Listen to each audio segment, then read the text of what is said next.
This video is for those of you who already have a Noodletools account, so I will step you through the revalidation process for this school year.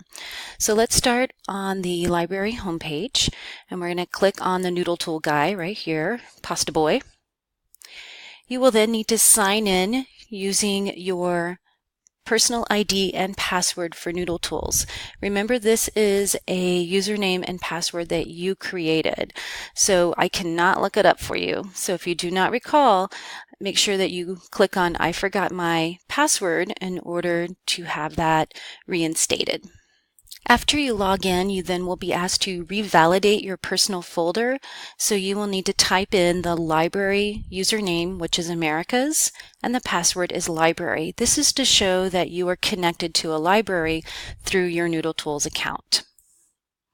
You then will be asked to update your profile. So look over everything about you, make sure that everything looks good, and then click on the Save Profile blue button. You are now ready to begin your new project in Noodletools, which I will show you on the next video.